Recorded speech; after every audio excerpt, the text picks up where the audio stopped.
doctors couldn't save Billionaire's son until a poor single dad did something shocking. The machines beeped steadily in room 14B of Hargrove Memorial Hospital, but everyone who walked past that door knew the sound was a lie. If you believe in kindness, second chances, and the power of small moments to change lives, please like, comment, share, and subscribe to Kindness True Stories. Also tell us in the comments, where in the world are you watching from? A steady beep did not mean hope.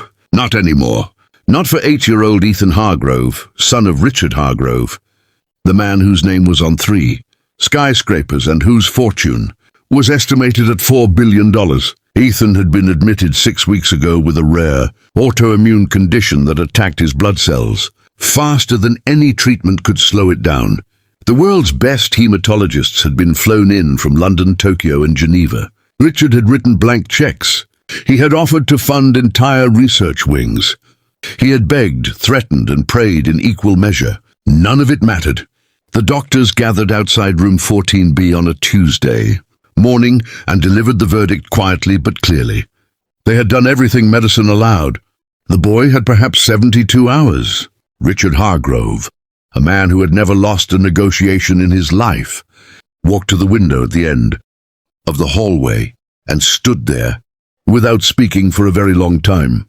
3 floors below him, in the hospital's general ward waiting area, a man named Samuel Cole sat on a plastic chair with a paper cup of cold coffee balanced on his knee. Samuel was 34 years old. He worked 2 jobs, one as a night janitor at a grocery warehouse and another as a delivery driver on weekends. He was raising his 7-year-old daughter, Maya, entirely alone after his wife passed away from cancer 2 years earlier. He was at the hospital today because Maya had a routine checkup for her mild asthma. Nothing serious, nothing like what was happening 3 floors above him. Samuel had overheard 2 nurses talking near the elevator. He had not meant to eavesdrop, but the words cut through the noise of the waiting room like a blade. Rare blood type, no donor match. The boy is running out of time. Samuel set down his paper cup very carefully. He thought about Maya. He thought about the morning his wife took her last breath, and how he had stood at her bedside feeling the most devastating helplessness a human being can feel. He thought about what it means to watch someone you love slip away while your hands remain empty. He stood up and walked to the nurse's station and asked a simple question. What blood type is the child in room 14B? The nurse looked at him with a mixture of suspicion and exhaustion and told him that information was confidential. Samuel nodded. He understood. He went back to his chair, waited for Maya's appointment to finish, and then instead of leaving the hospital, he walked to the blood donation and testing center on the ground floor and told the technician he wanted a full blood panel, done including rare antigen screening. The technician asked if he had a referral.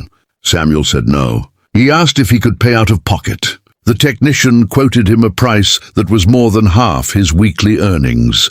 Samuel paid it without hesitation. The results came back within 2 hours. Samuel sat with the paper in his hands and read the words that made his breath catch. He had a blood type so rare it occurred in fewer than 1 in every 200,000 people. He had heard the nurses mention a specific antigen combination. It matched. It matched exactly. He walked back to the nurse's station, and this time he placed his results on the counter and said, "I think I might be able to help the boy upstairs." What happened in the next 40?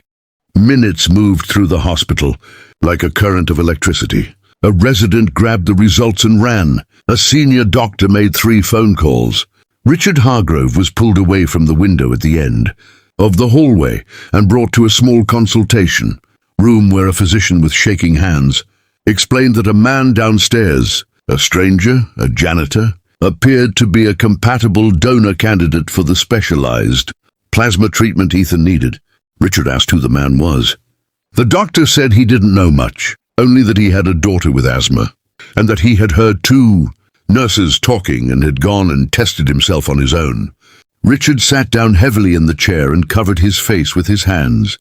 Samuel was brought upstairs, and introduced to a team of specialists who ran additional confirmatory tests with his consent.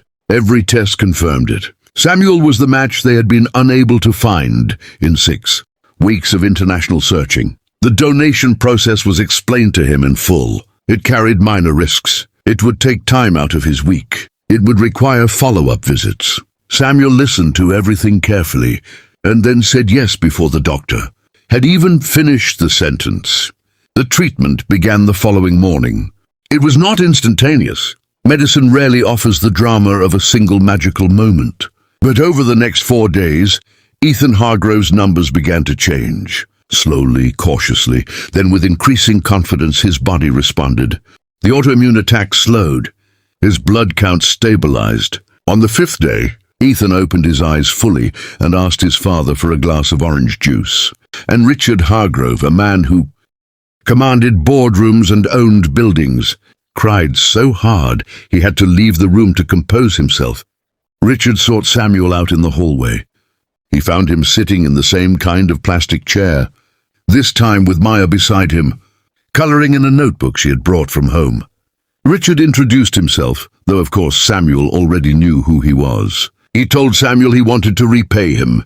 He told Samuel he would buy him a house, fund Maya's education entirely, and set up a financial account that would mean Samuel never had to work 2 jobs again. Samuel looked at Maya for a moment and then looked back at Richard and said something that silenced the hallway.